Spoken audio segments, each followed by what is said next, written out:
All right, hello everyone and welcome. My name is Ms. Garcia and I am your ELA TOSA for secondary schools, and I just wanted to do a quick little teacher's guide on how to find your SMAP reports and what they mean. So let's go ahead and just begin with first taking a deep breath. All right, we know that this is a new system, a new platform, and you might be looking at some of those scores and feeling really stressed out on top of everything else you have to do. So let's just take a deep breath.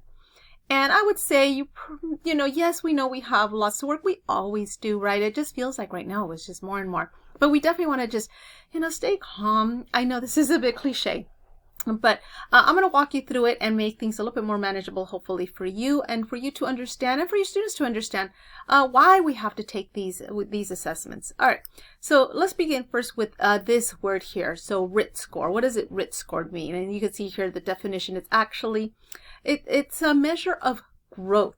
And so there are certain windows of time that students have to take this assessment so that they can be compared to other students throughout the nation who are taking the same test. And that's how we get that normative data. But here it's going to measure the students' growth. And what we want to see is progress. So a lot of times those scores that you see at the beginning, well, that's just your baseline.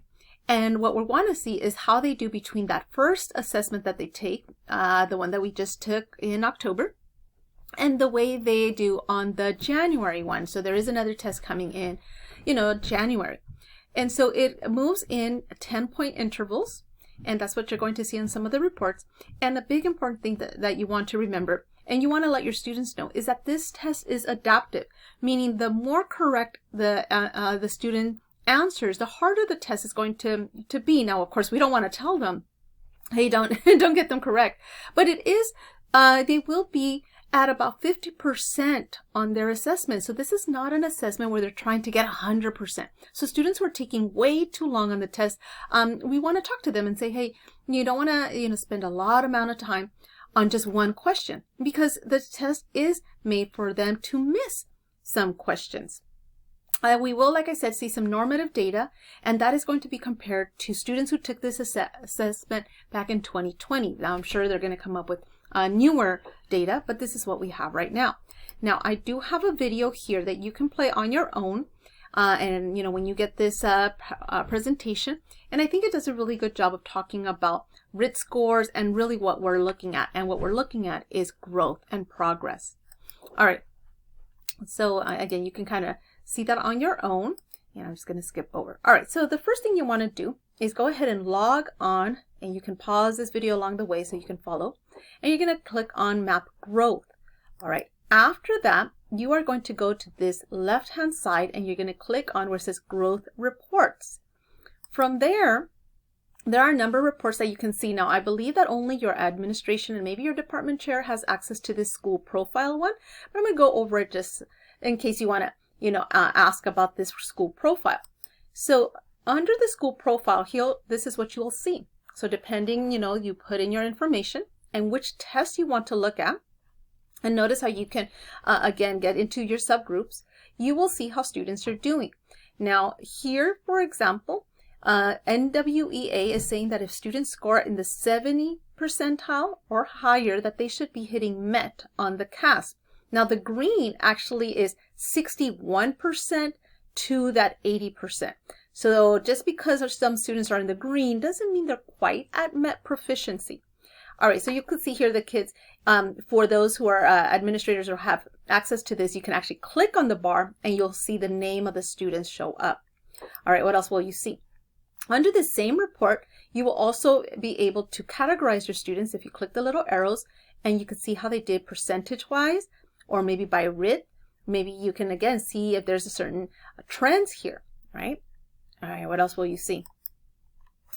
Here's a report that your teachers can see. So teachers, you're able to go on to class profile, and under class profile, you'll notice a few things. Of course, you'll put in your information and you get to check to see if you want to find out about the reading or the language assessment. And you want to see, did all of your students take the test? It'll tell you here, most are at or above the mean. Sometimes they might say they're below the mean. And you're looking at your numbers here. So here's those percentages I talked about.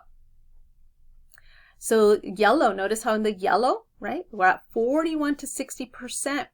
So definitely we want kids up here. Now, there are many reasons why kids might have scored down in the red or in the orange. Maybe they weren't motivated to take the test. Maybe they didn't think it was important. Maybe they had some trouble with the, just the way the whole thing was set up.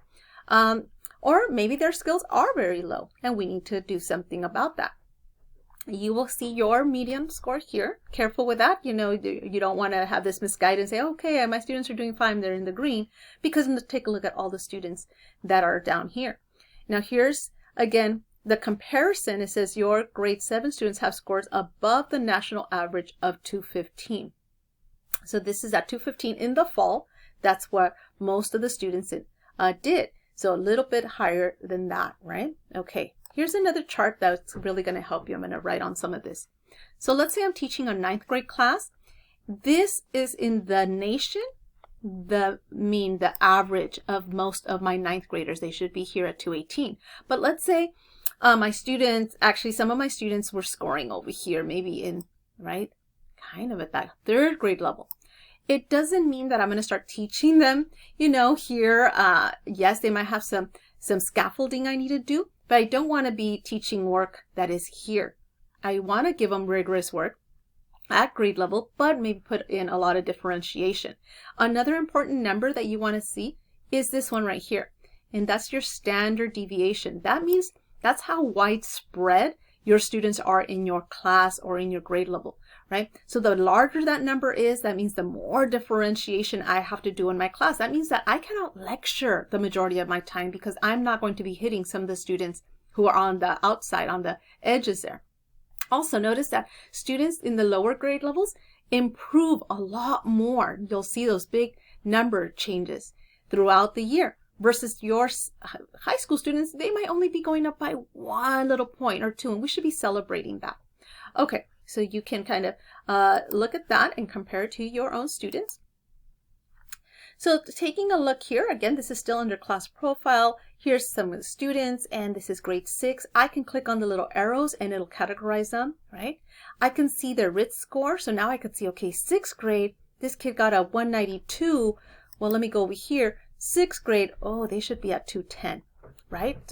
So 192, they're over here by 3rd grade, right? So that's kind of where I at. What else is this telling me? They're telling me their Lexile score, okay? How long they took on that test, so that's going to be important too.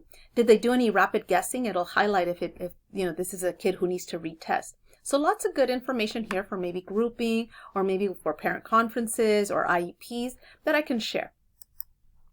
Okay, here's another great report that I really think is valuable, and that is if you go to class breakdown by a RIT score. All right, so if you go there, make sure that when you put in all of your information, you click on View Report Online. That way it is, you can actually click on some of their hyperlinks. Okay, what else do we have?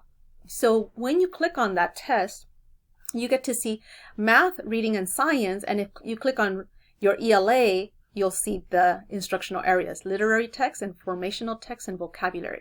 So now, here are all my students. Let's say this is my class. Here's the majority of my students. So this is kind of where they're at, right? Kind of here in the center part. So now, does that mean? It means that these kids on the edges, I need to give them some enrichment, right?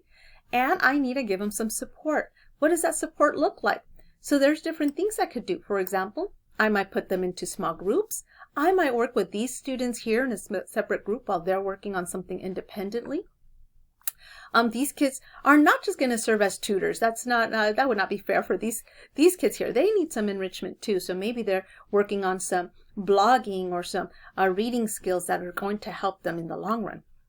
All right, so if you click on the numbers up here, it'll take you to something called the continuum, where you can see the skills or the standards. And if you could click on the individual student, you'll also see what that individual student is working on and what they can keep developing.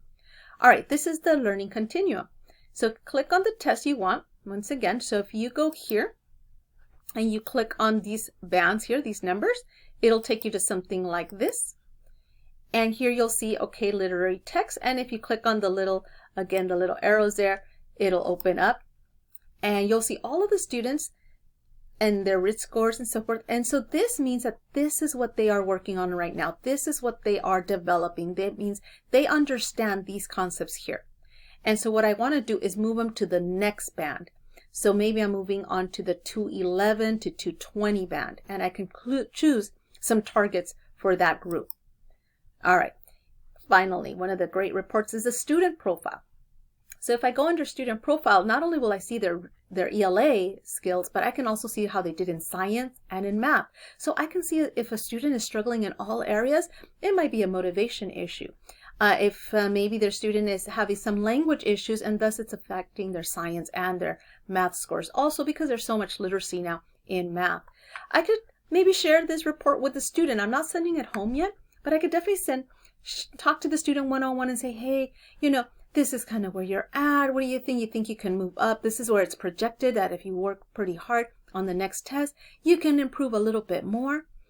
This report also is going to give you a suggestion of an area to target. So you could click on that.